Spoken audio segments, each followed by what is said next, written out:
ನಿರೀಕ್ಷೆ ವಾಕ್ಯ ಈ ಕಾರ್ಯಕ್ರಮವನ್ನು ಕೇಳಲು ನೋಡಲು ನಿಮ್ಮೆಲ್ಲರನ್ನ ಯೇಸು ಕ್ರಿಸ್ತನ ಹೆಸರಿನಲ್ಲಿ ಸ್ವಾಗತಿಸ್ತೇನೆ. ಬನ್ನಿ ಪ್ರಿಯರೇ, ಇಂದಿನ ಕಾರ್ಯಕ್ರಮಕ್ಕಾಗಿ ನಾವು ಆರಿಸಿಕೊಂಡಂಥ ವೇದ ಭಾಗವು ಶ್ರೀ ಯೆರೆಮೀಯನು ಬರೆದ ಗ್ರಂಥ 31ನೇ ಅಧ್ಯಾಯ 3ನೇ ವಚನ. ನಾನು ನಿನ್ನನ್ನು ಪ್ರೀತಿಸುವುದು ಶಾಶ್ವತ ಪ್ರೇಮದಿಂದಲೇ, ಆದ ಕಾರಣ ನಿನ್ನನ್ನು ಮಮತೆಯಿಂದ ಸೆಳೆದುಕೊಂಡಿದ್ದೇನೆ. ನನ್ನ ಪ್ರಿಯ ಸಹೋದರ ಸಹೋದರಿಯರೇ, ಪ್ರತಿದಿನ ನೀವು ದೇವರ ವಾಕ್ಯವನ್ನು ಕೇಳಿಸ್ಕೊಳ್ತಾ ಇದ್ದೀರಾ. ಪ್ರತಿದಿನ ಬೆಳಗ್ಗೆ ಈ ವಾಕ್ಯಗಳನ್ನ ಕೇಳಿಸ್ಕೊಂಡಾಗ ನಿಮ್ಗೆ ಎಷ್ಟೋ ಧೈರ್ಯ, ಎಷ್ಟೋ ಸಮಾಧಾನ. ಮತ್ತು ನಾವು ನಿಮಗೋಸ್ಕರ ಪ್ರಾರ್ಥನೆ ಮಾಡ್ತಾ ಇದ್ದೇವೆ. ಕೆಲವರು ಕಾಲ್ ಮಾಡ್ತಾ ಇದ್ದೀರಾ, ಕೆಲವರು ಮೆಸೇಜಸ್ ಕಳಿಸ್ತಾ ಇದ್ದೀರಾ, ಮತ್ತು ಕೆಲವರು ಈ ಕಾರ್ಯಕ್ರಮದ ಮೂಲಕ ನಿಮಗೆ ಯಾವ ರೀತಿಯಾಗಿ ಲಾಭ ಆಗ್ತಾ ಇದೆ ಹೇಳ್ತಾ ಇದ್ದೀರಾ. ನೀವು ಈ ಕಾರ್ಯಕ್ರಮಕ್ಕೋಸ್ಕರ ನೀವು ಪ್ರಾರ್ಥನೆ ಮಾಡ್ತಾ ಇದ್ದೀರಾ, ಅದಕ್ಕೆ ನಾವು ಥ್ಯಾಂಕ್ಸ್ ಹೇಳ್ತೇವೆ. ಪ್ರಿಯರೇ, ಇಂದಿನ ವಾಕ್ಯವನ್ನು ನಾವು ಧ್ಯಾನಿಸುವಾಗ, ನಾನು ನಿನ್ನನ್ನು ಪ್ರೀತಿಸುವುದು ಶಾಶ್ವತ ಪ್ರೇಮದಿಂದಲೇ. ಯೆರೆಮೀಯನ ಒಂದು ಗ್ರಂಥದಲ್ಲಿ ನಾವು ನೋಡಬೇಕಾದ್ರೆ, ಇಸ್ರಾಯೇಲು ಯೆಹೂದ್ಯರು ಅನೇಕ ತಪ್ಪುಗಳನ್ನ ಮಾಡ್ತಾ ಇದ್ದಾರೆ. ದೇವರ ಮನಸ್ಸನ್ನು ಅವರು ನೋಯಿಸ್ತಾ ಇದ್ದಾರೆ. ಅವರಿಗೆ, ಇಸ್ರಾಯೇಲರಿಗೆ ಯೆಹೋವ ದೇವರು ಬಿಟ್ಟರೆ ಬೇರೆ ಯಾರೂ ಇಲ್ಲ. ಅವರು ಎಂದೂ ಯಾವುದ್ರ ಮುಂದೆನೂ ಬಗ್ಗಿ ಅವರು ಆರಾಧನೆ ಮಾಡುವಂಥವರಲ್ಲ. ಆದರೆ ಅವರಿಗೆ ಭೂಮಿ ಆಕಾಶವನ್ನುಂಟು ಮಾಡಿದ ದೇವಾದಿ ದೇವನಾದ ಯಾವೇ ದೇವರನ್ನು ಆರಾಧಿಸುವ ಜನರು. ಆದರೆ ಮೋಸದಿಂದ ಅವರು ಬೇರೆ ಬೇರೆ ಕಡೆ ಹೋಗಿ ದೇವರನ್ನೇ ಬಿಟ್ಟುಬಿಟ್ಟಿರುವಾಗ ಆತನು ಅವರನ್ನು ರಕ್ಷಿಸಬೇಕು ಅಂತ ಹೇಳಿ ಪ್ರವಾದಿಯ ಮೂಲಕ ಎಚ್ಚರಿಸ್ತಾ ಇರುವಾಗ ಆತನು ತನ್ನ ಪ್ರೀತಿಯನ್ನು ವ್ಯಕ್ತಪಡಿಸ್ತಾ ಇದ್ದಾರೆ. ನಾವು ಕೂಡ ಅನೇಕ ಸಾರಿ ಬೈಬಲ್ ಓದೋದಾಗಲಿ, ಪ್ರಾರ್ಥನೆ ಮಾಡೋದಾಗಲಿ, ಸಭೆಗೆ ಹೋಗೋದಾಗಲಿ, ಅಥವಾ ಯೇಸುಸ್ವಾಮಿ ವಿಷಯದಲ್ಲಿ ಆಸಕ್ತಿಯನ್ನು ತೋರಿಸದೆ, ಮತ್ತು ಪ್ರೇಯರ್ ಮೀಟಿಂಗ್ಸ್ ಇದ್ದರೆ ಹೋಗಲ್ಲ, ಯಾವುದಾದ್ರೂ ರಿವೈವಲ್ ಮೀಟಿಂಗ್ ಇದ್ದರೆ ಹೋಗಲ್ಲ.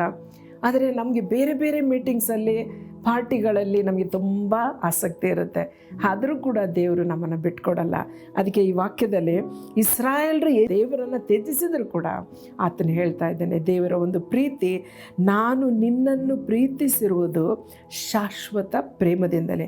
ಈ ಪ್ರಪಂಚದಲ್ಲಿ ಪ್ರೀತಿ ನಾವು ಬಹಳ ಸ್ವಾರ್ಥಪರವಾದ ಪ್ರೀತಿ ನೋಡ್ತೇವೆ. ನನ್ನಿಂದ ಯಾರಿಗಾದ್ರೂ ಲಾಭ ಇದ್ದರೆ ಅವ್ರು ನನ್ನನ್ನು ಪ್ರೀತಿಸ್ತಾರೆ. ಒಂದು ವೇಳೆ ನನ್ನಿಂದ ಏನೂ ಉಪಯೋಗ ಇಲ್ಲ ಅಂದರೆ ಅವ್ರು ನಮ್ಮನ್ನು ಕೇರ್ ಮಾಡಲ್ಲ ಅಲ್ಲ. ಅದೇ ರೀತಿಯ ಪ್ರೀತಿ ಈ ಪ್ರಪಂಚದಲ್ಲಿ.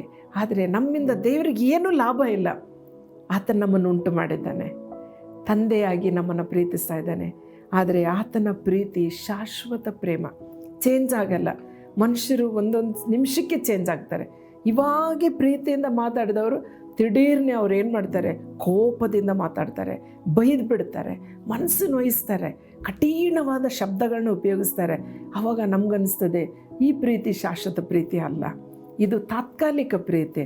ಪ್ರಿಯರೇ, ನಾವು ಮನುಷ್ಯರ ತಾತ್ಕಾಲಿಕ ಪ್ರೀತಿಯಿಂದ ನಾವು ನಿರಾಶೆ ಆಗೋದು ಬೇಡ. ನಾವು ಪರಿಪೂರ್ಣನಾದ ಸಂತೋಷವನ್ನು ಯೇಸು ಕ್ರಿಸ್ತನಲ್ಲಿ ನಾವು ಹೊಂದೋಣ. ನಮ್ಮನ್ನು ಶಾಶ್ವತವಾಗಿ ಪ್ರೀತಿಸ್ತಾನೆ. ಆದ ಕಾರಣ ನಿನ್ನನ್ನು ಮಮತೆಯಿಂದ ಸೆಳೆದುಕೊಂಡಿದ್ದೇನೆ. ನಾವು ಒಂದು ವೇಳೆ ಬೀಳ್ತಾ ಇರುವಾಗ ತಂದೆ ತಾಯಿಗಳು ಮಕ್ಕಳನ್ನ ಎಳ್ಕೊಂಡು ಬಿಡ್ತಾರೆ ಅಲ್ಲ. ಅದೇ ರೀತಿಯಲ್ಲಿ ನಾವು ಒಂದು ವೇಳೆ ತಪ್ಪು ದಾರಿಯಲ್ಲಿದ್ದರೆ ದೇವರು ಏನು ಮಾಡ್ತಾನೆ, ನಮ್ಮನ್ನು ಮಮತೆಯಿಂದ ಸೆಳ್ಕೊಂಡು, ಮಗು ನೀನು ನನ್ನ ಹತ್ರ ಇರು, ನಾನು ನಿನ್ನನ್ನು ತುಂಬ ಚೆನ್ನಾಗಿ ನೋಡ್ಕೊಳ್ತೇನೆ. ಆದ ಕಾರಣ ಅಂಥ ದೊಡ್ಡ ದೇವರು ನಮಗಿದ್ದಾನೆ. ಪ್ರಿಯರೇ, ನಿರಾಶೆ ಹೊಂದಬೇಡ್ರಿ. ನಿಮ್ಮ ಯಜಮಾನರಾಗಲಿ, ಒಂದು ವೇಳೆ ಹೆಂಡತಿಯೇ ಆಗಲಿ, ಮಕ್ಕಳೇ ಆಗಲಿ, ನಿಮ್ಮ ತಂದೆ ತಾಯಿಗಳೇ ಆಗಲಿ ನಿಮ್ಮನ್ನು ನಿರಾಕರಿಸ್ಬೋದು. ಆದರೆ ಯೇಸು ಸ್ವಾಮಿ ಶಾಶ್ವತವಾಗಿ ನಮ್ಮನ್ನು ಪ್ರೀತಿಸ್ತಾನೆ. ಪ್ರಾರ್ಥನೆ ಮಾಡೋಣ ಬನ್ನಿ. ನಮ್ಮನ್ನು ಬಹಳವಾಗಿ ಪ್ರೀತಿ ಮಾಡೋ ನಮ್ಮ ಪರಲೋಕ ತಂದೆ, ನಿನ್ನ ಪ್ರೀತಿ ಶಾಶ್ವತವಾದದ್ದು, ಅದು ನಿರಂತರವಾಗಿ ಬದಲಾಗದ ಪ್ರೀತಿ ರಾಜ. ನೀನು ನಮ್ಮನ್ನು ಮಮತೆಯಿಂದ ಸೆಳೆದುಕೊಂಡಿದ್ದಿ ರಾಜ. ಅಪ್ಪ, ನಿನ್ನ ಪ್ರೀತಿಗೆ ನಾವು ಬದಲೇನು ಕೊಡಲಿ ಸ್ವಾಮಿ. ಒಂದು ಧೈರ್ಯದಿಂದ ಈ ಪ್ರಪಂಚದಲ್ಲಿ ನಾವು ಜೀವಿಸುವುದಕ್ಕೆ ನೀನೇ ಮಾರ್ಗದರ್ಶಕನಾಗಿ ಎಲ್ಲರನ್ನ ನೀನು ಆಶೀರ್ವದಿಸಬೇಕಾಗಿ ಯೇಸುವಿನ ಹೆಸರಿನಲ್ಲಿ ಪ್ರಾರ್ಥಿಸ್ತೇವೆ ಸ್ವಾಮಿ. ಆಮೇನ್.